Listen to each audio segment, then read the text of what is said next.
महाराज जी, माता पिता में प्रतिदिन लड़ाई होती है, बहुत सालों से हो रही है। अभी तक घर में पिताजी मतलब गाली गलौज भी करते हैं, बच्चा समझाते हैं जहाँ अपने में क्या भगवान नहीं। का भजन नहीं होता ना, ये सब बातें बनी रहती। कोई घर ऐसा नहीं जिसमें झगड़ा ना हो।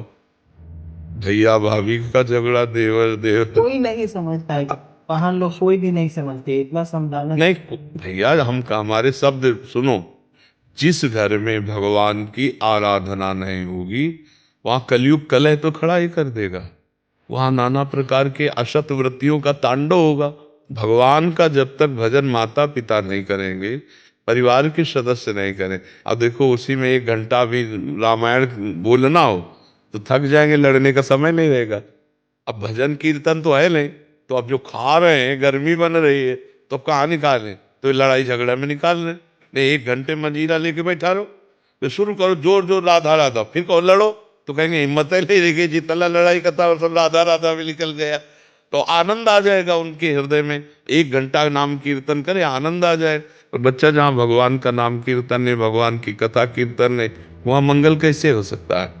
तो तुम कम से कम सत्संग सुनते हो, तुम शुरू करो। जब वो लड़े आपस में, तो तुम जोर जोर से राधा राधा कहो, तब दोनों का मन तुम्हारे ऊपर खिंच के आएगा। और वो तुम्हें गाली देंगे, तुम उठना नहीं, राधा राधा।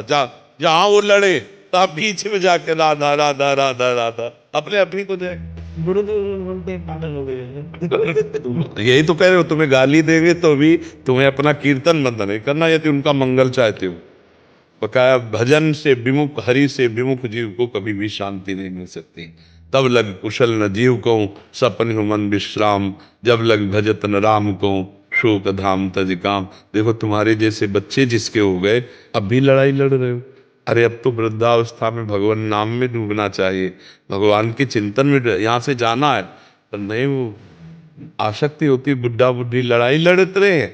और जब बहू आ जाती है, तब फिर वो दूसरा तांडव शुरू हो जाता। मान लो तुम्हारी पत्नी आए, हो रहा है। हो रहा है, हाँ, तो अब अमिता जी, न्यू जर्सी से। राधे राधे। राधे राधे महाराज जी, आपके चरणों में कोटि कोटि।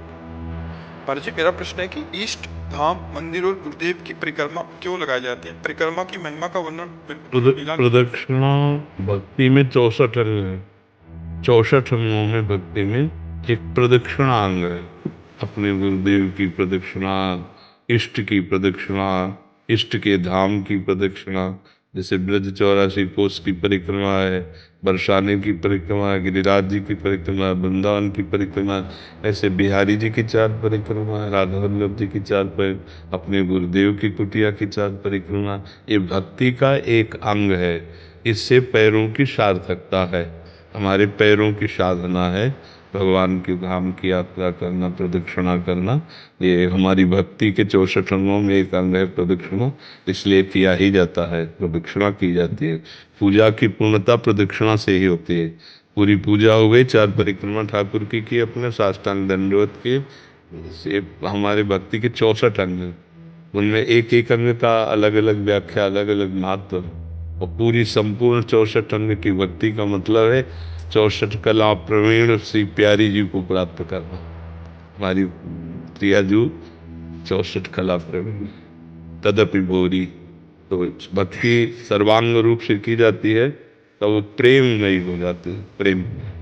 फिर ये बाहरी अंगों का ध्यान नहीं रहता कि परिक्रमा लगानी तभी पूजा पूरी होगी। फिर तो एक अलग स्थिति होती। पर प्रारंभिक भक्ति के लिए 64 अंग वर्णन किए गए हैं, इसलिए उसमें प्रदक्षिणा। ये जो घर में सीढ़े विराजते हैं उनकी भी प्रदक्षिण करते हैं। हाँ, कर लेनी चाहिए। ऐसा सिंहासन ऐसे हम विराजमान प्रिय हैं। जब सेवा हो गई, पूजा हो गई, तो एक तरफ कर देते हैं, दीवार की तरफ। नहीं तो ऐसे पहिया लगी, सपिला के ऐसे कर लिए, फिर वही परिक्रमा कर ली, वही ठाकुर बीच में विराजमान सिंहासन में। तो ना हो तो छोटी चौकी ऐसे विराजमान कर ले कि परिक्रमा करने को मिल जाए। वो फिर चल प्रणाम कर ले, पूजा की पूर्णता हो जाती है। दिपेश जी। हाँ, बोलो सीधा। राधा वल्लभ श्री हरिवंश महाराज जी। महाराज जी, अगर रसोई शुद्ध हो और रसोई बनाने वाला अवैष्णव हो, तो क्या हम भोग लगाकर पा सकते हैं? अब ऐसी ही दशा है कि वैष्णव के हाथ का ही कहे, बहुत ही कठिनता पड़ जाएगी। समय ऐसा है, नहीं तो शास्त्रीय आदेश तो यही है, अदीक्षित पुरुष के हाथ का पानी भी नहीं पिया जाता। जो हमारी वैष्णव पद्धति है उसमें जो दीक्षा लिए नहीं है उसके हाथ का पानी। चतुर्भुज दास जी तो उस गांव का पानी नहीं पीते थे। अगर वैष्णव नहीं उस गांव में तो गांव का पानी नहीं पीते थे कि भगवान से विमुख ये गांव एक भी दीक्षा नहीं लिए है उस गांव का पानी नहीं पीते थे।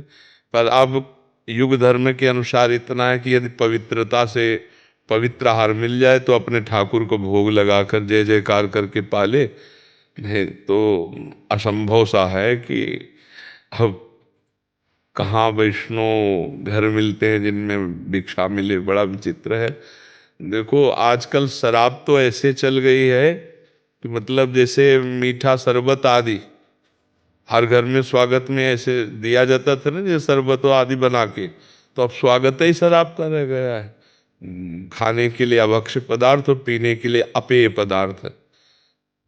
बहुत मुश्किल है कलयुग, इसीलिए कह रहे युग धर्म निषेध हो जाना चाहिए। हमारे ब्रज 84 कोष में कहीं भी ये ना बिकना चाहिए और ना किसी को पाना चाहिए। परम पावन भूमि प्रिया प्रीतम की क्रीड़ा भूमि है, लीला भूमि, भगवान की अवतार भूमि है, दिव्य लीलाएं हैं।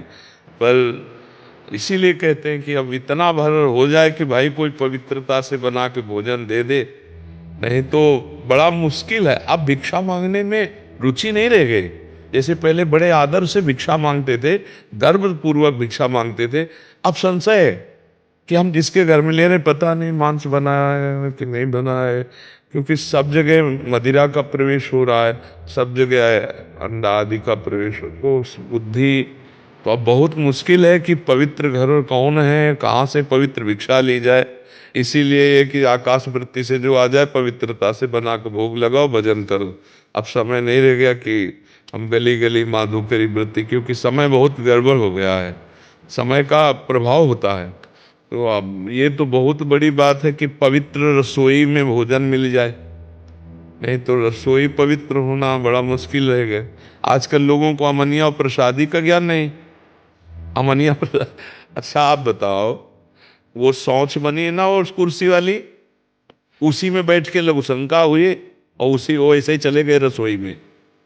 वही सब कपड़े जो शौच को स्पर्श किए लेट्रिन को, वो सब अपवित्र है यहाँ पे। तो पवित्रता तो बड़ा मुश्किल है कि हमें ठाकुर के लिए भोग अपने हाथ से बना के मिल जाए तो बात अलग है, नहीं तो कोई वैष्णव बनावे तो भले उसे प्रसादी अमनिया अपवित्रता अपवित्रता का ज्ञान हो। नहीं, आजकल कोई ज्ञान नहीं है। भगत कहलाते हैं और उसी सीट पे लघुशंका के और हाथ धोए चल दिए और पूरे सब कपड़े अपवित्र हो गए। अब वो जहाँ जहाँ छूओगे सब अपवित्र हो जाएगा।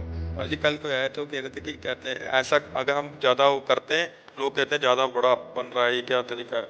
वो उल्टा भाई जब 100 गंदे रहेंगे और एक आप अच्छे रहोगे तो तुमको गंदे बनाएंगे ना, एक काय को अच्छे रहने देंगे।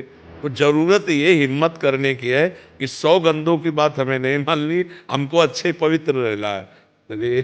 जरूरी है कि 100 भजन ना करें, 100 गलत चले तो एक को जो भजन कर रहा है वो गलत चले, ऐसा नहीं है। तो बहुत कठिन है वैष्णवता, बहुत कठिन है पवित्रता। हाँ, सही भोजन मिल जाए यही बहुत बड़ी बात है। भगवान की कृपा मनावे और भोग लगावे और पाले। मेरे लाडले गुरुदेव, मेरा एक प्रश्न था। मेरे आगे की गुफा से ये पता चला है कि मेरा स्वरूप का परम धर्म सेवा है, बस सेवा ही है। लेकिन मैं तो शारीरिक रूप से असक्षम हूँ सेवा करने में। जी, सबसे बड़ी सेवा आज्ञा सम्न सुसाहिब सेवा, अपने गुरुदेव की आज्ञा में रहना सबसे बड़ी सेवा है। हमारी सबसे बड़ी आज्ञा है राधा राधा राधा राधा राधा वल्लभ श्री वल्लभ। नाम जप करो, ये कोई भी कर सकता है। क्यों भाई, आप शारीरिक असमर्थ हो तो नाम जप कर सकते हो ना, तो बस फिर आप चिंता मत करो। सबसे बड़ी सेवा गुरुदेव की, उनके द्वारा दिया हुआ नाम मंत्र जप ले। आज्ञा शम्न सुसाहिब सेवा, अपने साहब की आज्ञा का पालन करना ही सबसे बड़ी सेवा है। और सबसे बड़ी आज्ञा है भगवान का नाम कीर्तन करो, नाम जप करो, लीला कथा सुनो, लीला कथा गाओ, भगवान की सेवा करो, ये सबसे बड़ी आज्ञा है। तो कुछ नहीं कर सकते तो नाम जप तो कर सकते हो, राधा राधा राधा, हो गई सेवा, हो गई सबसे बड़ी गुरु की सेवा, संत की सेवा। समझ गए? बिल्कुल भाई।